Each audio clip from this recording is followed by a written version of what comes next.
So welcome back guys to the new video and आज की video हम देखने वाले लक्ष्य चौधरी की नई video how foreign bloggers show India.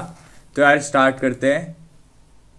दुनिया के बहुत सारे देशों की पॉपुलेशन। ओके ये आगे से स्टार्ट हुआ है, स्टार्ट करते हैं दो शुरू से। मेजर यूट्यूब वीडियोस बनाई है मैंने इंडियंस के अनसिविलाइज्ड बिहेवियर पे। इवन हाँ। मल्टीपल रील्स भी कि कैसे हम एक मैंने शहर नहीं में रह देखी के पर। खुद को विश्व गुरु समझते हैं जबकि हम इंटरनेशनली कहाँ स्टैंड करते हैं कुछ चंद लोगों के बिहेवियर की वजह से। पर इसका मतलब ये नहीं है कि कोई भी बाहर का व्लॉगर मुंह उठा के आएगा और इंडियंस को और इंडियन कल्चर को डिग्रेड करेगा फॉर व्यूज। और बात व्यूज की भी नहीं है, ये लोग और इस तरह का कंटेंट इंटरनेशनली इंडिया की बहुत इमेज खराब करता है। और पास्ट के 3-4 सालों में तो भाई इंडिया की इमेज यही रह गई जो ये यूट्यूब थंबनेल डालते हैं, जो ये टिकटॉक पे डालते हैं, जो ये अपने एक्स अकाउंट्स पे डालते हैं। खुद टाइट बजट पे इंडिया की ट्रिप करेंगे हिचहाइकिंग करते हुए और फिर बोलेंगे कि पूरा इंडिया गरीब है, यहाँ पे सिर्फ 1 स्टार हाफ स्टार होटल्स हैं, पूरा इंडिया अनसिविलाइज्ड है, यहाँ पे इतनी संकरी गलियां सारी, पूरा इंडिया स्कैमर है। भाई हम 1.5 बिलियन है, पांचों उंगली एक जैसी नहीं होती। हमारे यहाँ के तो 10% लोग भी कुछ गलत करें तो 15 करोड़ लोग बैठते हैं। दुनिया के बहुत सारे देशों की पॉपुलेशन से ज्यादा लोग तो गलती हो सही बात है भाई, सही बात है, बिल्कुल सही बात है। जाएंगे यहाँ। और मैं वापस से डिफेंसिव नहीं हो रहा, मैं तो कह रहा हूँ 1% लोगों को भी टूरिस्ट के साथ कुछ गलत नहीं करना चाहिए, स्कैम नहीं करना चाहिए,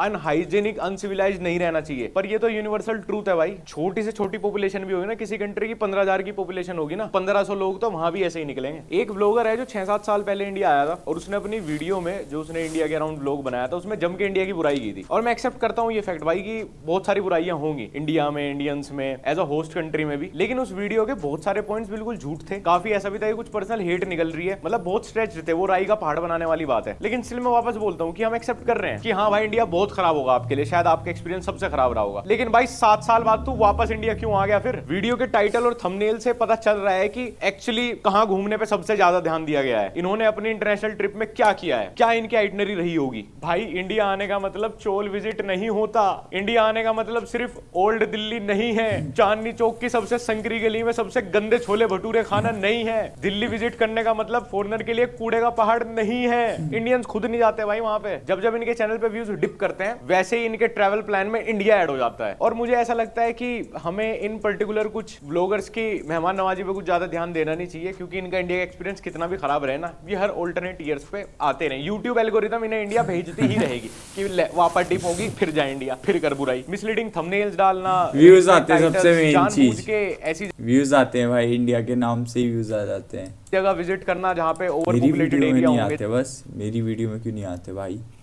जहाँ पे गंदगी ज्यादा होगी, जहाँ पे जानवर सड़क पे घूम रहे होंगे, गरीब लोग ज्यादा होंगे, कोई भिखारी इनके पीछे पड़ जाएगा। क्योंकि इंडियंस भी नहीं मानते ना, बाहर का विदेशी गोरा देख लिया हॉलीवुड हीरो से कम थोड़ी है, पीछे लग जाएंगे इनके। ये नहीं पता है फोटो खींच के थंबनेल डाल देगा, कह देगा स्कैमर पीछे पड़ गया, 2 घंटे मेरा पीछा नहीं छोड़ा इंडिया में, never going to visit India again. जान बूझ के सबसे घटिया इलाके में सबसे घटिया खाना खाएंगे, वो भी ऐसे लोगों के बीच में जहाँ इन्हें 99% पता है कि कोई इनसे मिसबिहेव करेगा, कोई इनसे चेप हो जाएगा या वो खाना इनको फूड पॉइजनिंग दे देगा। और सिर्फ इन्हीं का ही नहीं, मैं किसी को टारगेट करके वीडियो नहीं बनाना चाहता, और भी बहुत सारे हिंदुस्तान हेटर्स हैं, वो भी सेम इसी मोटिव से इंडिया ट्रैवल करते हैं। इनसाइड इंडियाज पूप थ्रोइंग फेस्टिवल, 99.99% इंडियंस को भी नहीं पता होगा कि इंडिया में ऐसा कोई गोबर फेंक फेस्टिवल मनाया जाता है, कहाँ मनाया जाता है। मतलब मेरे तो जीवन के आधे साल तो बीत ही गए, मुझे भी नहीं पता भाई, मुझे भी नहीं पता। ये चीजें सब इंटरनेट पर ट्रेंड की तब जाके तो हमें खुद पता चला। लेकिन ये बंदा जो इंडियन है भी नहीं, ये प्रॉपर रिसर्च करके प्रॉपर वही अपनी आइटनरी बना के प्रॉपर उसी प्लान उसी मोटिव से इंडिया आया था। और रीजन सी द एंगेजमेंट, मतलब इससे बेहतरीन एंगेजमेंट इसके चैनल पे किसी भी वीडियो पे नहीं है। दूसरा इनका वही एक नैरेटिव सोल हो जाता है इंडिया के अगेंस्ट, जो कि ये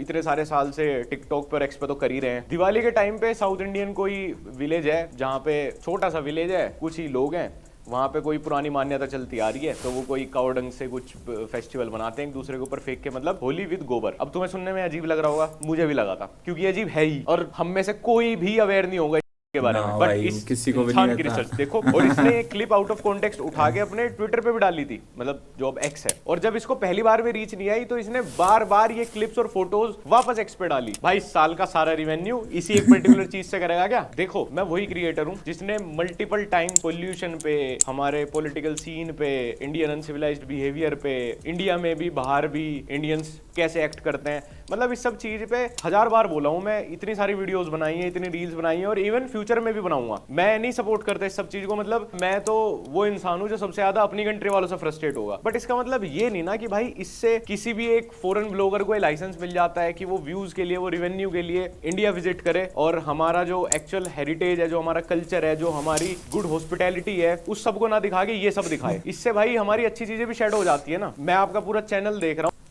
भाई, ये बात सच है। फॉरेन ब्लॉगर्स आते हैं इंडिया में और भाई ऐसी ऐसी जगह में जाएंगे जहाँ हम खुद नहीं जाते ब्रो।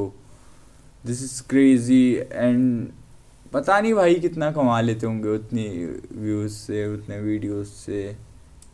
चलो ठीक है, आपने इंडिया की एक बार बुराई कर दी, पूप फेस्टिवल, गंदगी दिखा दी, गंदी रिवर दिखा दी, लोग आपके साथ स्कैम कर रहे थे वो दिखा दिया, पॉवर्टी दिखा दी, सड़क पे जानवर दिखा दिए, आप सबसे घटिया ट्रेन में चढ़ के आपने भीड़ भड़ाका दिखा दिया, हमने भी कॉल आउट किया। बट इसके अलावा आपके चैनल पे मैंने एक भी टूरिस्ट प्लेस नहीं देखा इंडिया का। मतलब आपने हमारे हेरिटेज कल्चर के बारे में तो कुछ बात की नहीं। इवन आपकी 15 दिन की क्लिकबेट ट्रिप में से आप 14 दिन सिर्फ ऐसी जगह थे। तो भाई हमारी अच्छी चीज तो शेड हो गई ना सारी। हमारे इंटरनेशनल लेवल पे इन्होंने क्या इमेज बना दी, इंडिया में तो गोबर है, सड़क पे ऐसे जानवर घूमते हैं, सब गरीब है, सब सड़क पे ही सोते हैं, सब रेलवे लाइन पे टट्टी करते हैं, तो फिर टट्टी से खेलते हैं आपस में, इनको हाइजीन नहीं पता, जो कि हार्डली हमारी 10-15-20% पॉपुलेशन कर रही होगी, उसको मैं सपोर्ट नहीं कर रहा। बट आपने तो वही 100% बना दिया भाई। Solo in India's biggest slum, Dharavi. Dharavi tourist place नहीं है गोरो, मैं तुम्हें कैसे बताऊं धारावी टूरिस्ट प्लेस। अबे तुम्हें गरीबी देखने का इतना शौक है ना इंडिया विजिट करके, मैं कुछ गरीबों को पैक करके वहीं भेज देता हूं आपकी कंट्री में, उन्हें देखते रहना, खुश रहना, उनके बीच में से 360 डिग्री कैमरा घुमा के बना लेना व्लॉग। धारावी क्या पूरा इंडिया धारावी है? इंडिया में सबसे ज्यादा गंदा क्या है? Oh Dharavi, world biggest slum, यहाँ विजिट करता हूँ। मुंबई में Navi Mumbai no, Bandra no, Wankhede no, film city no, India में बैंगलोर नो, हैदराबाद नो, चेन्नई, कश्मीर, राजस्थान, ये क्या होता है? हिमाचल, अहमदाबाद, अच्छा वो भी इंडिया में ही है। मेघालय, नहीं, दूर पड़ जाएगा यार। नोएडा की हाई राइज बिल्डिंग, व्यूज नहीं आएंगे। ऐसी सब जगह जाऊंगा तो फिर इतना अच्छा थंबनेल नहीं आ पाएगा ना। 7 साल पहले इसको इंडिया इतना गंदा लगा था, तो ये इसके वापस विजिट करने का क्या रीजन हो सकता है? संदार खाना है जी। अच्छा, धन्यवाद। हेट मैं साउथ सुडान भी जाऊंगा ना, वर्ल्ड की सबसे गरीब कंट्री, इवन सबसे लेस डेवलप्ड भी, मैं वहां पे भी जाके ना उनके बारे में कुछ गंदा नहीं बोलूंगा, मैं उनकी बुराई नहीं करूंगा, उनको डिग्रेड नहीं करूंगा। इवन मैं तो अगर वो कोई छोटे से एफर्ट्स भी दिखाएंगे ना, मैं ज्यादा ट्राई करूंगा वो शो करने का। अब समझ आया हमें कि हमने इतना बढ़िया सिनेमा दिया है वर्ल्ड को, लेकिन ऑस्कर स्लमडॉग मिलियनेयर को ही क्यों मिला? क्योंकि इंटरनेशनली इनको इंडिया की यही इमेज चाहिए, गोबर, टट्टी, स्लम, गरीबी, सड़क पे जानवर। और आप मानो या ना मानो, मॉडर्न टाइम में इंडिया की आधी इमेज तो इंडियंस की हरकतों की वजह से और बाकी की आधी इन क्लिकबेट किंग्स की वजह से खराब हो रही है। इंटरनेशनली इंडिया की कभी इतनी इमेज हैम्पर नहीं हुई जितनी अब हो रही है इंटरनेट के टाइम पे। दुनिया का हर कोई इंसान तो इंडिया विजिट नहीं करेगा, जैसे हर इंडियन दुनिया की हर कंट्री विजिट नहीं कर सकता। तो लोग तो आपके सिनेमा से या यूट्यूब पे बहुत इफेक्ट पड़ता है एक वीडियो से, चाहे कुछ किसी भी चीज के ऊपर हो या किसी भी पर्सन के ऊपर, आपकी कंट्री को जज करते हैं। और वहां पे क्या जा रहा है कि इंडियंस तो करी के जैसे स्मेल करते हैं, इंडियंस तो अनहाइजेनिक होते हैं, ये तो 6-7 दिन नहाते नहीं है, ये तो गोबर का फेस्टिवल सेलिब्रेट कर रहे हैं, यहाँ पे तो गरीबी और स्कैम है इतने ज्यादा।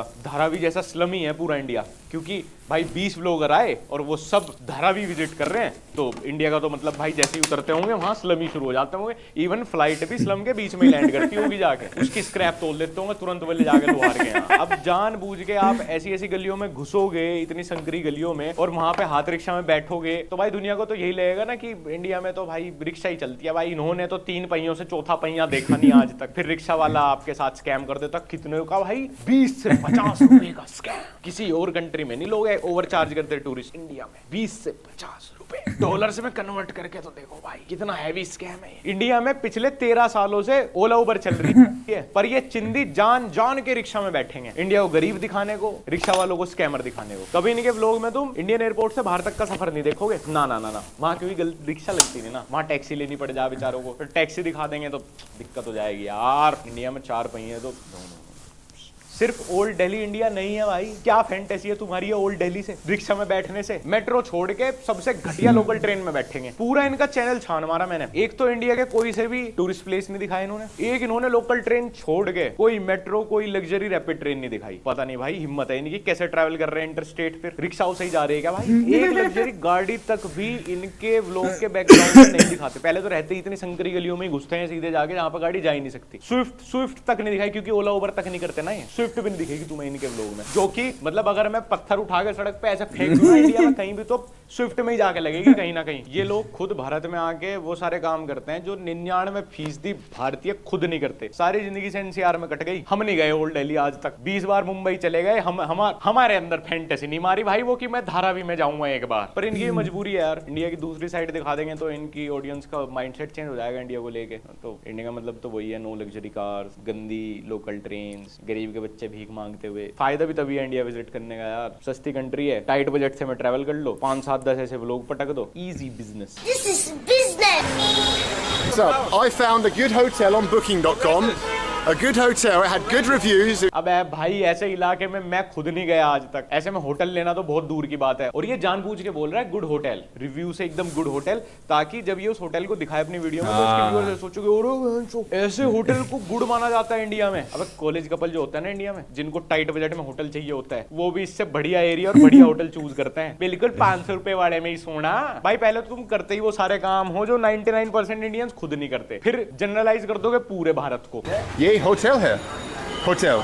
हाँ हाँ बिल्कुल होटल ही तो है, वो गद्दा डाल के लेट जाओ। भाई कोई इंटेंशनली कितना किसी की रेपुटेशन हार्म कर सकता है, मुझे नहीं समझ आ रहा कि ये क्यों इतना हर्ट है इंडिया से। जानबूझ के कर रहा है एक हरकत सारी। अभी गोवा भी वो खोल दूंगा ना भाई, कम से कम 1 लाख होटल है इंडिया में, 4 5 स्टार, लेकिन इसको ढाबे पे जाके पूछना है होटल होटल। हाँ हमें तो समझ ही नहीं आ रहा भाई। और ढाबे पे होटल भाई कतई 500 रुपए के बजट में आया क्या? दुनिया के किसी कोने में चले जाओ, गरीब से अमीर, अमीर से गरीब, 8 से 12,000 पर नाइट का होटल होता है, एक अच्छा बढ़िया कंफर्टेबल होटल। अब मैं थाईलैंड में जाके 1000 रुपए में होटल करने लगूंगा तो गटर में ही सोना पड़ जाएगा ना। इसमें मेरे बजट की दिक्कत है थाईलैंड की। भाई प्लीज मेरी रिक्वेस्ट है आपसे अगली बार कि और ज्यादा क्लिकबेट वीडियो एक बार ही बना लो, या फिर अपने जो बट हर्ट इंडिया से व्यूअर्स हैं आपके, इनसे डोनेशन ले लो, लेकिन अगली बार ना इतने टाइट बजट पे इंडिया मत आना, अच्छे बजट के साथ आना। ये गलियां भूल जाओगे आप, आपको मैं एक दूसरा ही इंडिया घुमा दूंगा, एकदम क्लासी रिच इंडिया, बढ़िया हेरिटेज भी दिखेगा, बढ़िया हमारी हिस्ट्री भी देखने को मिलेगी, बढ़िया हमारा कल्चर भी देखने को मिलेगा, और बढ़िया बढ़िया हाई राइज बिल्डिंग्स में घुमाऊंगा, और एक नंबर के एयरबीएनबी, एक नंबर के होटल में सुलवाऊंगा। लेकिन देखो 500 रुपए में नहीं हो पाएगा भाई, फिर कम से कम 4-5 हजार रुपए तो पर नाइट लगेंगे यार। अब मैं 500 रुपए लेके तुम्हारी कंट्री में आ जाऊं, वहां तो टिश्यू पेपर भी ना मिलने का, सोते टाइम ओढ़ने के लिए अपने ऊपर। अब तो यार वही बात हो गई कि तुम कल को मुंह उठाओ और सीधा बोलो कि अरे इंडिया में क्लबिंग करने जा रहे हो, होज खास में चले जाओ, तो घटिया गंदा ही एक्सपीरियंस होगा ना भाई। अब ढंग का अच्छा एक्सपीरियंस करना है,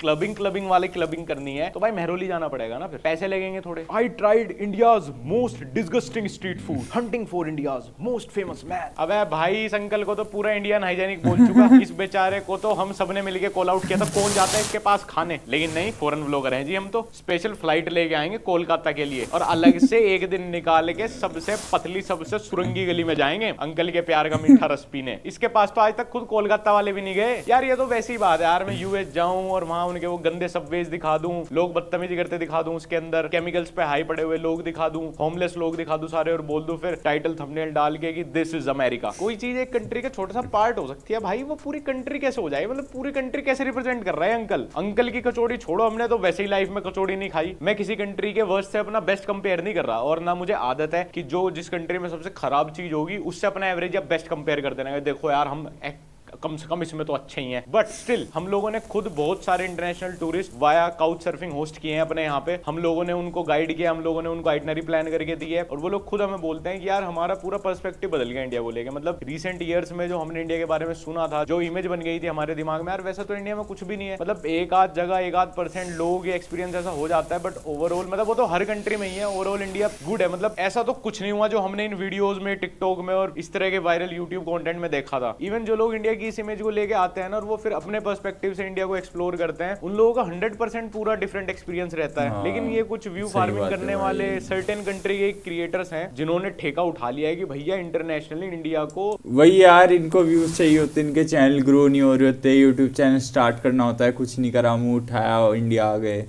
और स्टार्ट कर दी व्लॉगिंग कहीं स्लम में। बाकी यार बस आज की वीडियो में इतना ही। Thank you so much for watching the video. आज मैंने कुछ ज़्यादा बोला भी नहीं यार, मेरी तबीयत भी ख़राब थी कल, तो thank you so much for watching the video. और